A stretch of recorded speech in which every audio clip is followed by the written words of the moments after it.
Hola, mi nombre es María Belén Silva, yo soy médica gastroenteróloga, trabajo en IGEA y en el Hospital del Carmen, y a continuación la idea es hablar de constipación, donde vamos a hacer una introducción.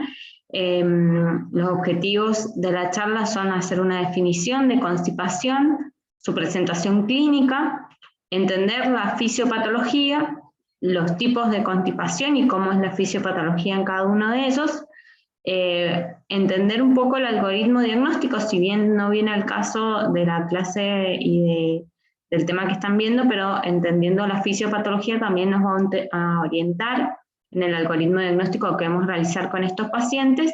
Y finalmente también, en base a la fisiopatología, el tratamiento. Simplemente es para introducción de esto porque lo verán en un futuro. Definimos la constipación. La constipación es una etiología, una patología bastante frecuente, o un síntoma o una entidad bastante frecuente en la consulta médica en general. Hasta un 6-9% de las consultas se puede tratar de constipación.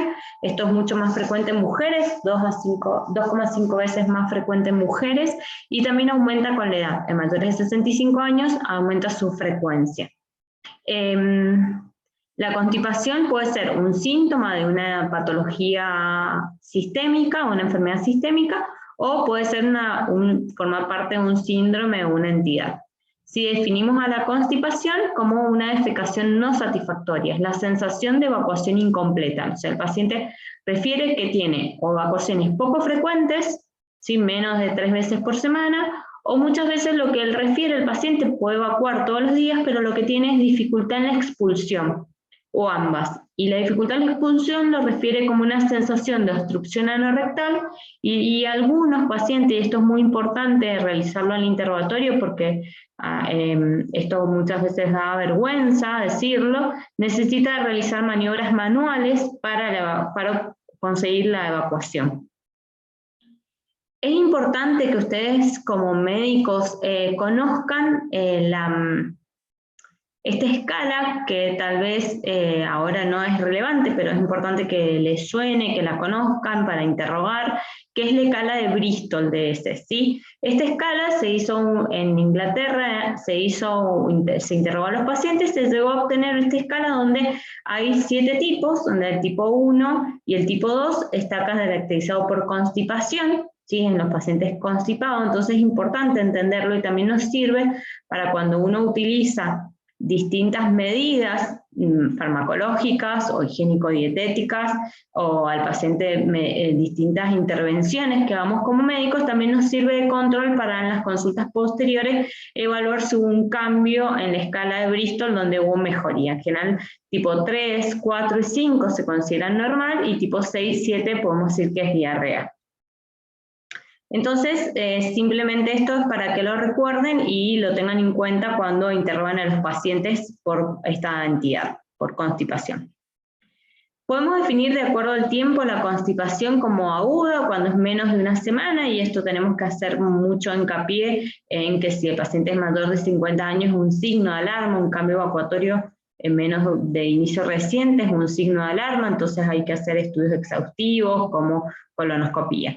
Cuando esta es crónica, esta se habla más de 4 semanas. Y de acuerdo a la fisiopatología o al origen, vamos a decir primario, que es como consecuencia de múltiples mecanismos fisiopatológicos, que es lo que vamos a hablar principalmente en esta clase, donde hay distintas intervenciones neurológicas, musculares, anatómicas, que pueden ser la causa de la constipación. Y secundario, asociado a enfermedades sistémicas y o farmacológicas, que en la próxima diapositiva vamos a ver, como causa de la misma.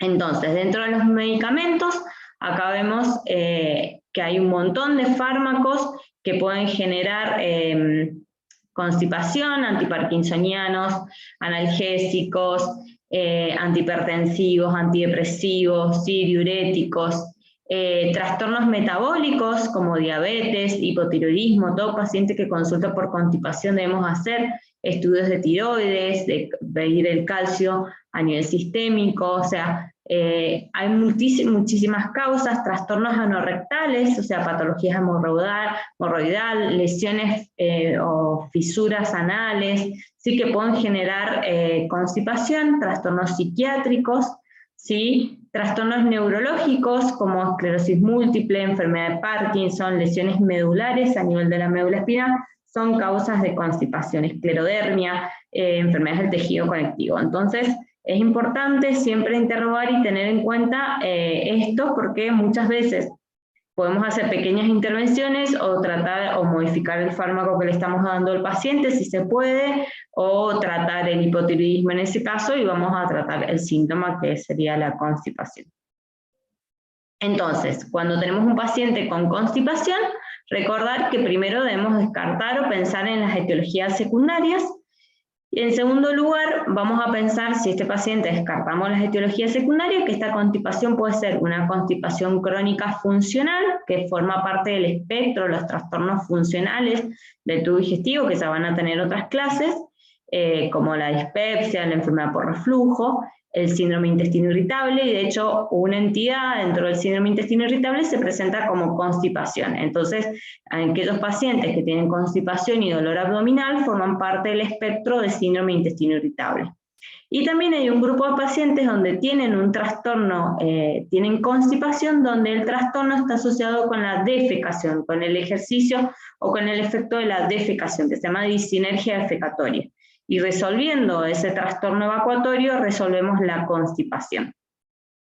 Por lo tanto, es como para que tengan el esquema y vayan pensando en la fisiopatología, porque la fisiopatología, entendiendo la fisiopatología, vamos a hacer el algoritmo diagnóstico y obviamente el tratamiento. Entonces, ahí podemos decir que tenemos 3 subtipos de estreñimientos crónicos primarios. O sea, primarios quiere decir que descartamos lo farmacológico, descartamos las enfermedades sistémicas. Entonces, la mayoría de los pacientes tienen estreñimiento con tránsito normal, que es esto que hablamos, las patologías funcionales del tubo digestivo, donde no hay un tránsito lento ni nada, sino que simplemente forma parte del espectro de los trastornos funcionales del tubo digestivo, y si tiene dolor abdominal este grupo paciente va a ser colon irritable con estreñimiento, pero puede ser que no tenga dolor abdominal y solo sea estreñimiento, pero forma parte de este espectro. Después tenemos los pacientes que tienen estreñimiento tránsito lento, donde hay una disminución de la actividad motora intestinal, que esto es más frecuente en mujeres, se ha visto, que se llama constipación de tránsito lento, que es 1/4 de los pacientes aproximadamente, donde hay estudios que se ha visualizado que hay alteración de las células intersticiales de Cajal, alteraciones neuromotoras que pueden estar relacionadas, y muchas veces también en estos pacientes se ha visto que tienen más frecuencia de dispepsia y retardo del vaciamiento gástrico, entonces habría trastornos motores asociados. Y lo que hablamos recién, la disfunción del piso pelviano, que es la disinergia, que hay una mala coordinación del piso pelviano y el esfínter anal, que estos en general es alrededor de un 13% de los pacientes que se tratan, que es otra entidad. Es importante siempre recordar estas 3 entidades, porque si bien el tratamiento del estreñimiento es similar, porque en todos los pacientes podemos darles laxantes, en el caso de la disfunción del piso pelviano, si no mejoramos ese trastorno, la motilidad del piso pelviano, la resolvemos, ¿sí? En el caso de que el paciente tenga un prolapso ginecológico, no vamos a mejorar la sintomatología de estos pacientes. No vamos a mejorar la constipación. Entonces, la clínica en los pacientes con constipación van a referir o van a consultar por la sensación de evacuación incompleta, una evacuación insatisfactoria, la sensación de que quieren seguir evacuando. El tiempo de evolución es importante, esto que hablamos, cuando es de inicio reciente, hay que considerar fármacos, causas secundarias o pensar en tumores. Por lo tanto, vamos a hacer estudios más importantes o exhaustivos. Descartar signos de alarma, siempre interrogar a estos pacientes por la presencia de pérdida de peso. Si tiene más de 50 años y aparece constipación, es un signo de alarma. La presencia de anemia, que el paciente refiera que tenga sangre en las evacuaciones, hematopesia o proctorragia.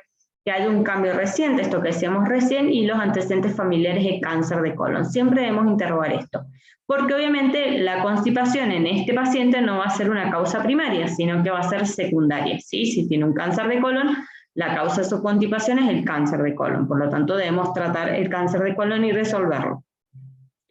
Es importante interrogar la necesidad de maniobras para defecar. El paciente nos va a decir cuando hay una disinergia al piso pelviano, sobre todo son mujeres con antecedentes de prolapsos ginecológicos, de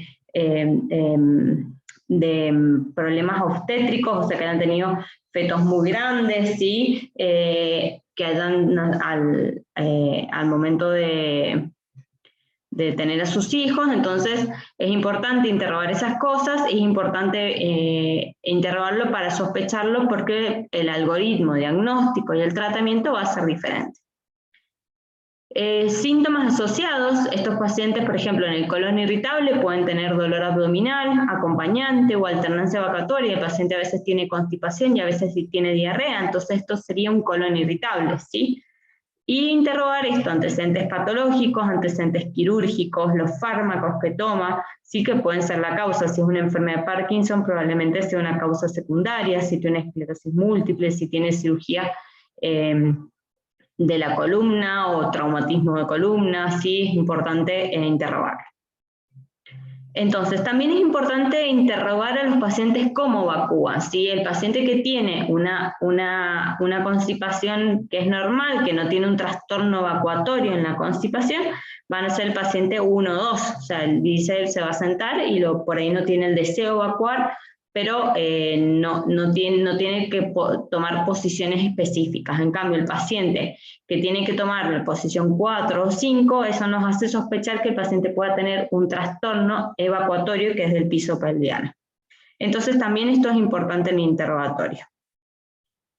Esto es para que vean el espectro de los trastornos funcionales digestivos. O sea, nosotros tenemos los pacientes a mano izquierda, ven la escala de Bristol, donde tenemos la escala de Bristol 1, 2, 3, 4, 5, 6 y 7. Entonces, de acuerdo al nivel de escala de Bristol, tenemos la constipación, ¿sí? O la diarrea. Entonces, en el colon irritable, si hay dolor abdominal y tiene un Bristol 1 o 2, vamos a hablar que es un síndrome de intestino irritable con estreñimiento, y si tiene un Bristol 6 o 7 con diarrea, ¿sí? Un síndrome de intestino irritable con diarrea.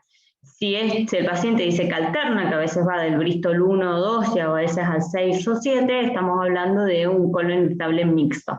Entonces, esto es simplemente para el interrogatorio y para orientarnos. La presencia en un paciente con constipación, que uno descartó las causas secundarias, por ahí esto lo vuelvo a repetir para que tengan en cuenta, y tiene dolor abdominal, sospechamos que es un trastorno funcional, ¿sí? Con un colon irritable. Es muy importante el examen físico, en general, o sea, un paciente que descarta ver principalmente el examen abdominal, que no tenga visceromegalias, que no tenga dolor abdominal a la palpación, ¿sí? Que no esté pálido, que nos va a sospechar que tenga anemia, ¿sí? Y cuando hagamos la inspección en la región perianal, vamos a ver si hay lesiones de la piel, que pueda tener tumores de células escamosas, fisuras, fístulas, hemorroides, sí, alteraciones de la sensibilidad perianal, sobre todo en pacientes que tengan daño o lesión de la médula espinal. Y el tacto rectal. Al tacto rectal vamos a ver si hay estenosis, espasmos del esfínter anal, dolor al tacto rectal que nos va a hacer sospechar en fisuras, entonces esa es la causa de la constipación. Si tiene una masa, que puede ser un tumor rectal, si cuando yo veo el dedo guante con sangre, ¿sí? me va a sospechar en otras etiologías. Entonces, al realizar el tacto rectal, vamos a ver el tono del esfínter anal en reposo, le vamos a decir al paciente que haga una contracción y que contraiga, sí, eso vamos a ver la posibilidad de contracción, y también le vamos a decir que haga un esfuerzo para evacuar, entonces vamos a ver el descenso al piso pelviano en relación a la fuerza, cuando sea la fuerza, y eso también nos hace sospechar, sobre todo mujeres que han tenido muchos embarazos y partos, si puede tener algún trastorno del piso pelviano que nos haga sospechar una disinergia defecatoria. Y esa ser la causa de su constipación.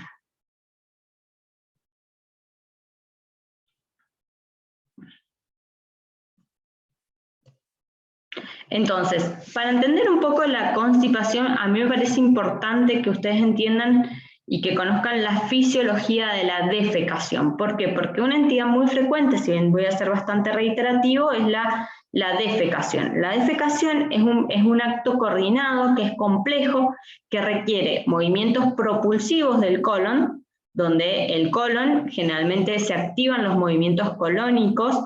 Esto lo habrán visto en fisiología y probablemente lo recuerden más que yo, pero después de comer o en general en la mañana, la actividad colónica intestinal se activa, ¿sí? Eso hay una propulsión colónica que hace que llegue la materia fecal al recto. Se acumula la materia fecal en el recto y aumenta, el recto se distiende y esto activa, ¿sí? Hay activación de la actividad motora lisa y actividad motora estriada, ¿sí? Porque el esfínter anal tiene músculo estriado, ¿sí? Entonces, llega la materia fecal al recto, ocurre la acomodación del recto, ahí permite discriminar el contenido, y esto relaja el esfínter anal interno, y la relajación del esfínter anal interno nos va a mandar señales conscientes del deseo evacuatorio, ¿sí? Entonces, si el individuo puede evacuar porque la situación social lo permite, ¿sí? El paciente va a relajar el esfínter anal externo y va a ocurrir la evacuación. Todo esto está regulado por el sistema nervioso autónomo, somático, entérico y central. O sea, todo funciona en conjunto para que ocurra la defecación.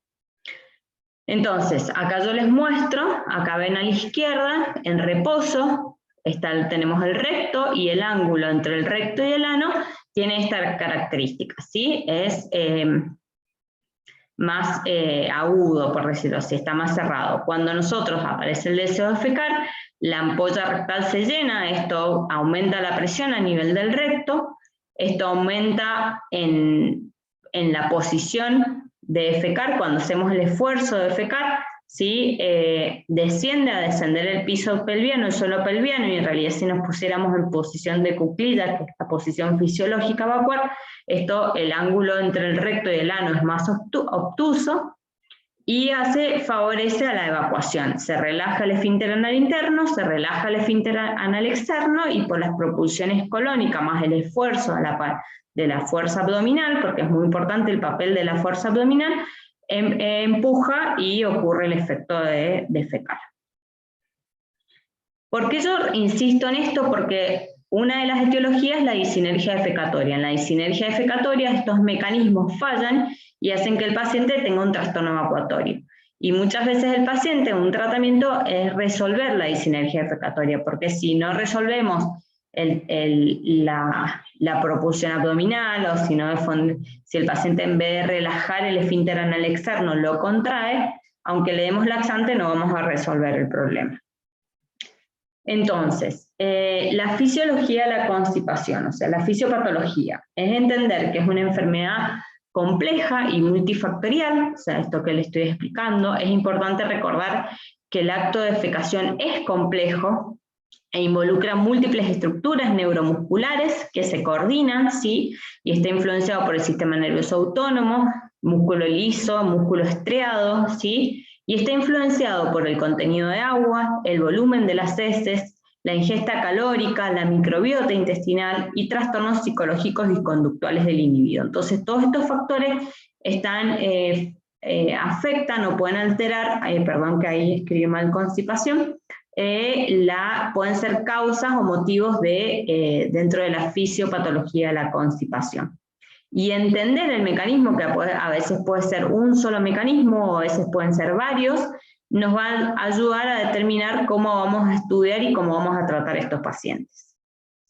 Entonces, estos pacientes, o sea, dentro de la fisiopatología puede haber una disfunción motora, que esto hablábamos, que hay una inercia colónica y en general el colon, lo que decíamos, que en la mañana y posterior a las comidas aumenta las propulsiones motoras del colon.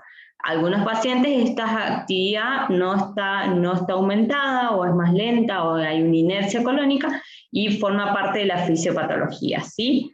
que es el colon con tránsito lento, ¿sí? Puede haber una disfunción sensitiva, los pacientes pueden tener una hiposensibilidad al recto, entonces la ampolla rectal se llena de materia fecal y los estímulos el paciente percibe, no percibe el deseo evacuatorio, ¿sí? Puede haber trastornos evacuatorios, que esto es lo que decíamos, que en vez de relajar el esfínter anal y contraer la pared abdominal para evacuar, el paciente lo que hace es contraer el esfínter anal. Entonces esto genera un trastorno defecatorio, ¿sí? También se ha visto en algunos pacientes trastornos en la microbiota intestinal, alteraciones o modificaciones de la microbiota y de ácidos grasos de cadena corta, que producirían un aumento incluso del metano, que esto podría ser, en realidad lo que no se sabe es si es causa o efecto de la constipación, o sea, si es consecuencia de la constipación, que el aumento del metano, o el aumento del metano lo que lleva a la constipación, pero sí se ha visto que hay cambio en los pacientes que tienen constipación, hay un cambio en la microbiota de estos pacientes y algunos de ellos se pueden ver beneficiados con tratamiento con antibióticos, ¿sí? Que actúan en la luz intestinal, pero no todos los pacientes, ¿sí? Trastornos del tejido conectivo, o sea, esto que hablábamos que se asocia a esclerosis sistémica, a distintas patologías del tejido conectivo, están asociados, y otros trastornos como trastornos conductuales, trastornos psicológicos, en general es importante interrogar en los pacientes antecedentes de abusos sexuales en la infancia que pueden estar asociados con constipación, ¿sí? Entonces, esto es como un cuadrito que resume un poco la fisiopatología de la constipación, donde vemos que hay mecanismos de alteraciones centrales como hiposensibilidad, trastornos psicológicos, enfermedad de Parkinson que pueden estar involucradas, alteraciones motoras, o sea, disminución de ondas de la motilidad colónica, entonces disminución de células intersticiales de Cajal, alteraciones del colágeno, distintas alteraciones que pueden ser causa de las fisiopatologías, ¿sí? Enfermedades, alteraciones sensitivas, esto hiposensibilidad rectal, alteraciones eferentes o aferentes, o una distensión del recto que sea diferente, disbiosis, ¿sí? Y trastornos evacuatorios. Esto que hablamos, trastornos evacuatorios funcionales, que es la disinergia evacuatoria, o muchas veces son estructurales, son pacientes que tienen prolapsos, rectocele, que hay que interrogar porque es importante, muchas veces resolviendo la patología estructural en relación al piso pélvico, resolvemos la constipación. Entonces, una vez más, para entender un poco, recordar la fisiopatología de la constipación, que está basada podemos dividirla más o menos en 3 pilares, ¿sí? El estreñimiento con tránsito normal, que esto está asociado a las patologías funcionales y los trastornos funcionales del tubo digestivo, el estreñimiento con tránsito lento, que es esto con una motilidad colónica más lenta, ¿sí? Que es más frecuente en mujeres, y la disfunción del piso pelviano, que es lo que un poco hablábamos, una mala coordinación del piso pélvico y el esfínter anal, que es el mecanismo, resolviendo este mecanismo muchas veces se resuelve, y es así, la constipación en estos pacientes. Muchas veces los pacientes tienen más de un mecanismo, tienen un colon irritable con constipación y una disfunción del piso pélvico, entonces el tratamiento lo enfoca en las 2 entidades. Entonces, esto es para que ustedes vean un poquito, arriba se ve cómo puede ser la disinergia defecatoria, ¿sí? Entonces, lo normal es que esto acá abajo, ustedes lo que ven, estos colores extraños, se llama manometría no rectal, es una manometría no rectal de alta resolución, que no importa que la sepan, en realidad recuerden que existe, que es un estudio muy específico donde se estudia cómo el paciente contrae, cómo contrae el esfínter anal interno, externo, ¿sí? Cómo relaja, frente al estímulo, un estímulo ficticio que se infla un baloncito, donde el paciente, y cuando percibe, entonces de acuerdo al volumen de ese balón, el paciente percibe el deseo evacuar o no, ¿sí? Entonces acá vemos, en la figura es lo normal, llega la materia fecal del recto, ¿sí? Se relaja, ¿sí? El esfínter anal, interno, externo, se relaja el haz puborectal y el paciente evacúa, ¿sí? Se rectifica el recto y el paciente evacúa. En cambio, en las disinergias ocurre lo contrario, en vez de relajarse el esfínter anal se contrae el haz puborectal, entonces aumenta el ángulo entre el recto y el ano, que esto es lo que vemos acá, este ángulo está como más agudo, ¿sí? Y el C lo mismo, ¿sí? Entonces el paciente no puede evacuar, aunque haga fuerza abdominal no va a poder evacuar porque se contraen las otras estructuras, por lo tanto es muy importante porque lo que hay que enseñarle al paciente es a relajar el esfínter anal y mejorar esa entidad. Entonces, la disinergia defecatoria es un tipo frecuente de constipación, es la incapacidad para expulsar las heces en forma satisfactoria, es la imposibilidad de coordinar los músculos de la pared abdominal, recto anal y el piso pélvico durante la defecación. Y se caracteriza por una alteración de la fuerza de propulsión rectal y abdominal, o una alteración en la relajación anal, o un aumento en la resistencia. O sea, el paciente no es que no puede relajar, sino que encima contrae más, ¿sí? Y en general, lo que refieren los pacientes, o nos hacen sospechar esta entidad, es que el paciente refiere que hace un esfuerzo excesivo para evacuar. En general, el paciente con tránsito lento, lo que no tiene nunca tiene deseos de evacuar. O sea, y tal vez te dice, sí, cuando voy me siento, evacúo, ¿sí? Pero no le aparece el deseo de evacuar. Se acuerda que hace 3, 4, 5 días que no evacúa, entonces se obliga a evacuar y evacúa. En cambio, el paciente que tiene disinergia evacuatoria o defecatoria, el paciente tiene el deseo y hace fuerza, un esfuerzo excesivo y no puede, y a veces, y es importante interrogar, que tiene que usar maniobras manuales, digitarse, ¿sí? Para ayudar, o en el bidet, para ayudar a evacuar. Entonces, esto es en parte para entender la fisiopatología de la constipación, y los estudios complementarios van a ser orientados de acuerdo a lo que sospechemos. Si es un paciente mayor de 50 años, siempre vamos a hacer la colonoscopía, ¿sí? Para descartar causas secundarias. Una vez descartadas las causas secundarias, podemos hacer otros métodos. Esto es para que ustedes lo vean, no es el objetivo de la charla. Hay un montón de métodos. Nosotros habitualmente usamos la manometría anorrectal, que es un baloncito, y esto es lo que mostramos en las diapositivas anteriores, donde se infla en el recto, el paciente despierto, avisa cuando percibe el deseo de evacuar y uno evalúa cómo evacúa eso, si puede relajar el recto o no, eso mide presiones, ¿sí? Otros métodos que se utilizan es la manometría colónica, pero en general eso son estudios muy avanzados y son en pacientes donde las medidas iniciales que uno ha dado para mejorar la constipación no mejora, ¿sí? No resuelve. También uno le puede dar marcadores radioopacos, que es una cápsula que vienen 24 marcadores, y el paciente se la toma, y estos marcadores se hace una radiografía a los 5 días y uno ve si hay más de 5, mayor o igual a 5 marcados en la radiografía, que se ven las marquitas radioopacas, uno considera que tiene un tránsito colónico lento, una inercia defecatoria. Hay otros métodos, pero en general se utiliza orientado de acuerdo a la entidad. Vamos a hacer unos estudios de resonancia o imágenes si sospechamos que tenga el paciente trastornos estructurales o alteraciones estructurales que pueden ser causa de la constipación.